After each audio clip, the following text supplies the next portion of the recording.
It was incredibly painful, and he was acting like it was nothing. Man, was bleeding from the butt. The ongoing lawsuit involving the renowned Sean Diddy has become increasingly difficult, with a lot of high-profile figures unexpectedly entangled in the legal drama. However, the involvement of Usher has taken many by surprise. According to recent reports, Diddy is in panic as the tape with Usher leaks and his lawyer quits. Now, the question on everyone's mind is how Usher became linked to this legal case and what role could he have played? Or could the famous star just be a victim in this situation? Join us in this video as we delve into the details to unravel the story. The alleged tape of Usher and Sean Diddy that causes uproar. There have been many questions and suspicions about Usher and Diddy's relationship since the start, with some speculating that Diddy may have been influencing Usher since he was a little boy. It was reported that Diddy was given formal guardianship of Usher when he was just 13 years old in the 90s. Before this arrangement, Usher's career was managed by his mother, who later entrusted Diddy with that role. From that moment on, Usher's career soared to new heights, but his personal problems escalated alongside his success. Usher claimed in a 2004 interview with Rolling Stone that Diddy introduced him to sexual intimacy at the age of 13. Usher said in an interview that he moved to New York City and lived with Sean P. Diddy for a year, calling it an adventure. He clarified that Reid came up with the concept, saying that they told him he would be sent to a program called Puffy's Flavor Camp. Yes, Puffy's Flavor Camp, that's the name they gave it. And that's where he was sent to learn. Usher spent over a year living with Diddy and encountered situations no 13-year-old should ever have to endure. The most distressing part of the ordeal, however, was how Diddy manipulated him. Diddy created a strong dependence on Usher by making him feel that his career would be impossible without his support. There are industry claims that Diddy once physically assaulted Usher during a sexual encounter, which allegedly resulted in Usher needing hospital treatment. Along with eyewitness testimonies, there are also alleged tapes that show Usher attending Diddy's wild parties where Diddy is reportedly heard telling everyone that he plans to sleep with Usher. It is alleged that Diddy promises young stars career advancement in exchange for sexual intimacy, after which he manipulates them, keeping them under his control like pawns. The revelation of this tape has made a lot of people talk, including high-profile celebrities. So how accurate is this story and what are people saying about it? Keep watching to know more. Comments and remarks on Usher's involvement. In Sean Diddy's case, during a conversation with The Art of Dialogue, Gene Deal, who once worked as a bodyguard for Bad Boy Records, claimed that the music industry was responsible for transforming Diddy into a monster. Deal explained, when Homeland Security raided his house, everyone was aware or could tell that it was just a matter of time before they would charge him and take him to court, like he stated. It's all about those who mentored and shaped his understanding of the music business, because Puff wasn't always a monster by nature. Gene mentioned that when Usher spoke about Sean, he praised him for being an incredible mentor and for teaching him everything about the business. However, Gene recounted an appearance on a talk show where the host asked Usher, "Would you send your son to Diddy's camp?" To which Usher responded, "No." Gene then inquired why Usher wouldn't send his son there. Could it be because there was more to what happened there? Gene also confirmed that he had heard that Puff sent a young boy to the hospital and the child was bleeding from his backside. He stated that at the time, he didn't even know the child's name, but that's the story he eventually heard. This incident dates back a long time to when Usher was only 14 years old and filled with raw talent. Usher has kept quiet about the experience and seldom discusses his connection with Combs. In a 2016 conversation with Howard Stern, he touched on living with Combs but provided minimal information. Stern inquired whether it was filled with chicks and orgying non-stop, to which Usher responded, like, not really. He mentioned that living with Combs was pretty wild with very curious things happening, and I didn't necessarily understand. It was also in this interview that Usher gave a negative response to wanting or even agreeing to send his child to Puffy Camp. Usher mentioned that he had an opportunity to witness certain things he shared with Stern. He went there to observe the way of life, and he did just that. He went on to say, "I'm not sure if I could fully engage or even grasp what I was witnessing. It was quite intense." Usher further remembered that well-known artists such as Biggie Smalls, Lil' Kim, Craig Mack, Faith Evans, and Mary J. Blige were also present there at that time. It seems that Reid was the person who directed Usher to the Puffy Flavor Camp. But was Reid truly aware of the events that unfolded there? What is his perspective on the matter? Stay tuned to hear more. The real reason Usher was involved with Sean Diddy Combs and what L.A. Reid had to say. The music industry giant who arranged for Usher to live with P. Diddy confessed that he was concerned he had made a reckless decision by entrusting him to the wildest party guy in the country. L.A. Reid, the influential music executive and former judge on the X Factor, signed Usher to his Left Face Records label in 1993 when the artist was just 14 years old. Shortly after Usher's debut single Call Me a Mac was released, in his 2016 memoir, Reid shared how he struggled to find another song that was compelling enough to release after Usher's debut and wanted the young artist to have a more edgy image. Seeking guidance, he turned to his friend P. Diddy, whom he refers to as Puffy, for assistance. Reid, who is currently facing a lawsuit for sexual maltreatment and harassment by a former colleague, charges he denies, sent the teenage Usher to New York for what he described as Puffy Flavor Camp. The memoir also reveals that Reid met Diddy in the same year he signed Usher and was so impressed by his creative abilities that he introduced him to Clive Davis, ensuring he received the advanced recording studio and everything necessary to launch Bad Boy Records. In his book Sing to Me, My Story of Making Music, Finding Magic, and Searching for Who's Next, Reid revealed that he aimed to make Usher sound edgier, but still had doubts about turning him over to Diddy. He explains that, "I was sending him to the wildest party guy in the country at an age when I still needed his mother's consent, but he went to New York for nearly a year. I wasn't sure if I was being irresponsible or experiencing a moment of clarity. I wouldn't know if Flavor Camp worked until he came back." Reid obtained permission from Usher's mother, Janetta Patton, who had left her job as a medical technician and director at St. Elmo Missionary Baptist Church, to manage him full-time, and Usher headed off to New York.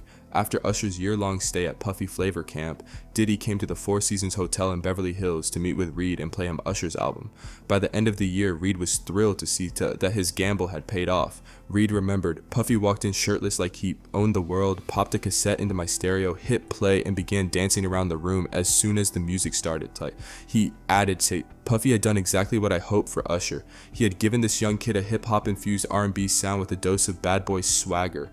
Although Usher continues to be considered a purported victim in the case against Diddy, it seems that additional male victims are emerging, with another individual stepping forward to hold Sean Diddy Combs accountable.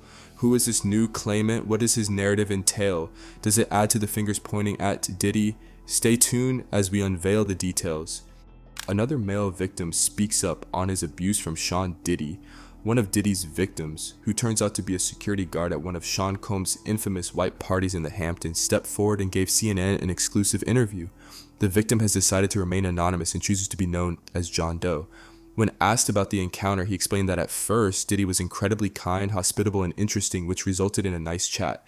John Doe recounted that later in the evening, Sean Combs personally offered him a drink, not from a staff member or a tray, but directly from his own hand. He explained that after consuming the first drink, he began to feel its effects, assuming they were simply potent, but it was too late to see that there was a problem with the drinks by the time he took the second one. Sadly, Sean Combs had been watching from a hidden location, waiting for the right opportunity. Sean Combs took advantage of the precarious situation after John Doe became incapacitated and he felt firmly in control. John Doe further alleged that Combs forcibly shoved him into an SUV, an act that, as detailed in the lawsuit, caused significant physical pain. According to the complaint, Combs used his strength to subdue him inside the car while he battled in vain because of the effects of the substance. Combs then sodomized the victim, according to the lawsuit. John Doe described the experience as unbearably painful and related how he screamed and begged him to stop. He added that Diddy seemed emotionally aloof and behaved as if it didn't matter. The victim claimed that the event was unbelievably abusive. The lawsuits against Sean Diddy continue to mount, and it seems that with the dawn of each new day, another alleged victim emerges, drawing strength from those who have already spoken out. Diddy has played a significant role in shaping the careers of numerous celebrities, propelling many of them to remarkable success. This raises a pressing question: why are none of Diddy's famous associates or friends coming forward to speak on the matter? Stay tuned for more details. The reason behind the silence of Sean Diddy's celebrity associates. An invitation to a party held by Sean Diddy Combs was once regarded as one of the most sought-after opportunities in the entertainment industry, according to BBC News. Attendees had the opportunity to network with some of the most well-known people in the industry at these events. In fact, Jay-Z and Beyonce once debuted new music at his events. When Diddy gave you a wink and invited you to the VIP section, you knew you were in for an incredible night, shared Rob Shooter, who served as the rapper's publicist during the peak of his career. In an exclusive interview with BBC News, Mr. Shooter revealed that upon entering the rapper's sphere, Mr. Combs was determined to reinvent his image and elevate his career by using his parties as a way to maintain his position at the heart of the entertainment world. He explained that the singer enjoyed being photographed and loved showing off his opulent lifestyle. Mr. Combs had a strong fixation with power and an unquenchable desire to remain in the spotlight. He explained, Mr. Shooter compared being a member of his entourage to being in a circus, with the rapper serving as the ringmaster. He was tasked with making sure Diddy stayed at the forefront. He made it clear that he never saw any instances of sexual misbehavior while working with the artist. I've observed the disparity of power, he noted, but I haven't seen what's now being alleged, which is absolutely appalling. There were always firearms around Diddy, Mr. Shooter remarked, recounting the presence of metal detectors in the rapper's apartment that resembled those found in airports. It was peculiar, he added. Mr. Shooter went on to describe an environment where guns were scattered throughout Mr. Combs' home. Even in his private living quarters, security personnel carried firearms strapped to their ankles. Mr. Combs maintained a tightly knit inner circle and took his security and public image very seriously. In total, more than a dozen civil lawsuits have been filed accusing the music mogul of assault, rape, and sexual extortion. According to the allegations made in these lawsuits, both men and women say that Mr. Combs or the members of his entourage forced them into sexual acts. According to several, Mr. Combs' considerable clout in the entertainment world terrified them so that they obeyed out of fear. Others reported that their careers were sabotaged or opportunities stripped away when they refused to yield to his demands. Many celebrities might be scared and feel threatened by what Diddy Combs might do to them. Singer Cassie, who had an on and off relationship with the rapper for nearly a decade beginning in 2007, accused the mogul in a lawsuit of exerting control over every aspect of her life. She claimed he coerced her into taking excessive drugs, engaging in sex with other men, enduring years of physical abuse, and threatening both her and her inner circle whenever she tried to leave the relationship. In the lawsuit, which triggered a cascade of similar allegations against the rapper, the singer explained that during her time with Mr. Combs realized he had a tremendously loyal network that would carry out any request he made. The lawsuit further stated she recognized that she was powerless, and that reporting Mr. Combs to the authorities would not change his status or influence, but would simply provide him with another reason to harm her.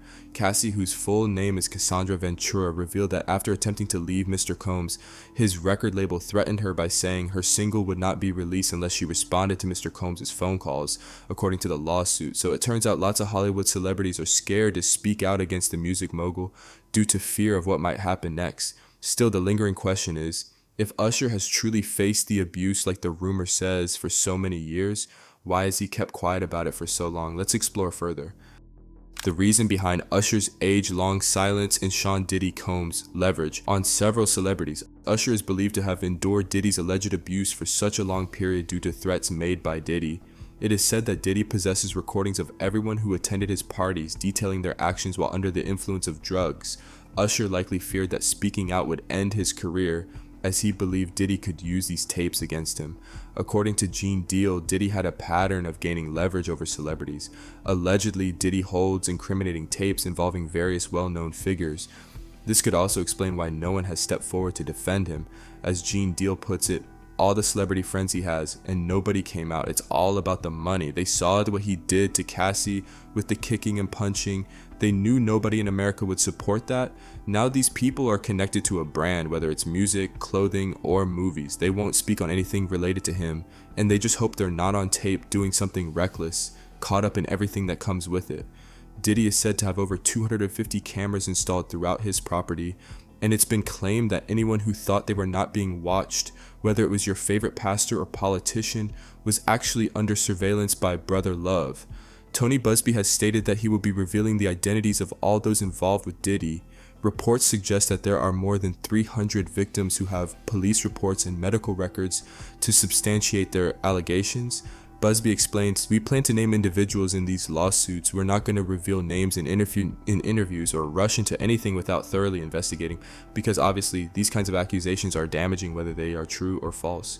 But if they are true, you shouldn't have been in the room or involved. I expect that we will begin filing lawsuits soon, and while the first cases might not involve major names, we have a long list of individuals. And in these types of situations, when a victim identifies someone who is present or involved, we want to be as meticulous as possible before we move forward with filing that case." Tony Busby apparently alluded to a few of the lawsuit's examples, including one in which Sean Combs allegedly told a youngster that he would make him famous, but that he wanted to meet with him privately away from his parents to discuss the matter. It is stated that Mr. Combs forced the victim to engage in oral sex with him once they were in a secluded setting. At the time of the incident, a 26-year-old individual was reportedly picked up by Mr. Combs and a few others in a dark SUV from the airport.